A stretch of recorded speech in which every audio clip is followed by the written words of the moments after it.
I knew it was over before the clapping even stopped. The stage lights were too blinding, the cheers too piercing, and her smile far too practiced. When she leaned into the microphone and spoke, casual, cold, and rehearsed, I felt something inside me snap cleanly, like a cord breaking without a drop of blood. "I owe everything to my colleagues," she declared, her eyes sweeping the room as if she owned every soul in it, "and to my director for his unwavering support, especially late at night." A wave of laughter rippled through the crowd. She let the moment linger. My husband never quite had what it takes. They cheered even louder. That was the exact second the world shifted. The air grew heavy. My ears began to ring, not from the noise, but from the sudden clarity. Betrayal doesn't always come with a shout. Sometimes it stands on a podium and lets the world applaud. I stood there, composed and visible. I walked up, handed her the elegantly wrapped gift, and said softly, "From your greatest disappointment." Then I walked out. When she opened it, the screaming began. I can still recall the scent of that hotel ballroom. Industrial cleaner, cheap wine, and that artificial floral fragrance they use to make success smell expensive. I thought about how ironic it was that the same hall celebrating her rise had once hosted our wedding anniversary. Same floor, same walls, different deceptions. I watched her hand tremble as she took the box. I'd wrapped it myself, sharp corners, a black silk ribbon, the kind of precision you give to something that truly matters. I didn't look back. I didn't need to. I had already scripted the ending. There was a time I loved her with a quiet devotion, not the loud arrogance of the men she idolized. I loved her by being the first one up, by fixing what was broken, and by staying firm when it would have been easier to leave. I loved her with consistency, which is invisible until it's gone. We met when we had nothing.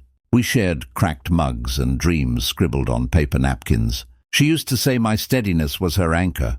I didn't realize that anchors eventually become a burden to those who just want to drift. The first promotion altered her laugh. It became sharper, colder. The second one changed her schedule. Later nights, longer showers, her phone always face down. Small gaps in her stories started to appear. I told myself it was just ambition. I told myself love adapts. But love doesn't kill instinct. It just begs you to look the other way. The clues were subtle at first. A scent on her coat that wasn't mine. A smile she practiced in the mirror that she never gave to me. She stopped asking about my life but knew every detail of his.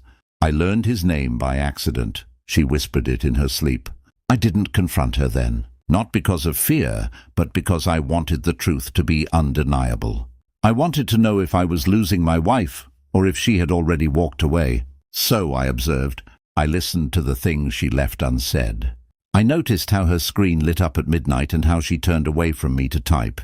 I tracked the calendar alerts, the team dinners that lasted until dawn, and the lies that were delivered with such confidence. Doubt is noisy, but certainty is silent. The night I followed her, the city felt like a hollow shell. She parked outside his residence. She didn't hesitate. I didn't go inside. I went home to my laptop. People think investigation is about anger. It's not. It's about control. I didn't spiral. I moved like a forensic accountant, methodical and detached. Shared storage. Deleted chats that weren't really gone. Expense reports that told a different story. Hotel invoices labeled as client meetings. And then the emails. Not just the intimacy, but the strategy. The jokes about me. How my lack of ambition made her crave him. How he enjoyed breaking women who thought loyalty was a virtue. That was the moment my pain turned into precision. I stopped trembling. I stopped hurting.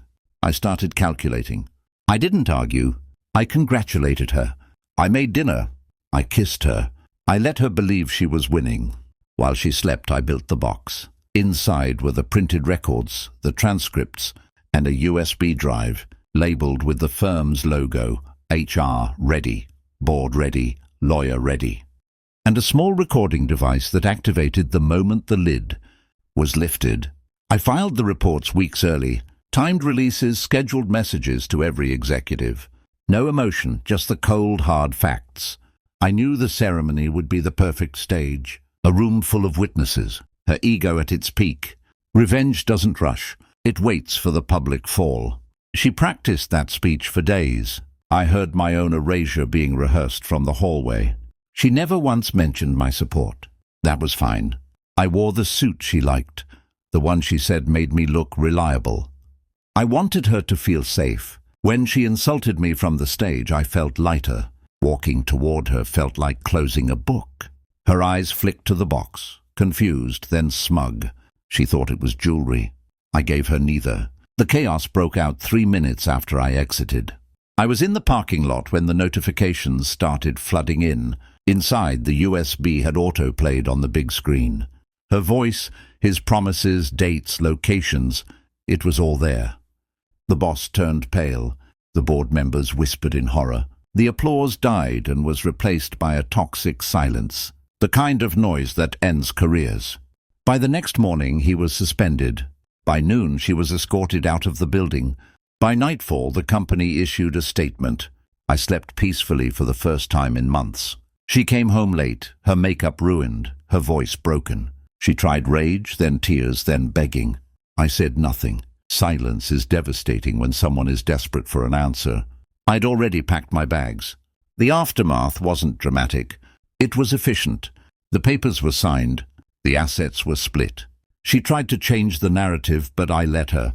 Revenge doesn't need an audience forever. Just once is enough. I moved away. Took a simpler job. Felt more like myself. People ask if I regret the public humiliation. I don't. Betrayal is a choice. Justice is just a matter of timing. She thought volume was strength. She thought attention was power. She thought my loyalty was a weakness. She was wrong. The loudest moment of her life was the one where she lost everything. My strongest move was standing up once and then simply walking away.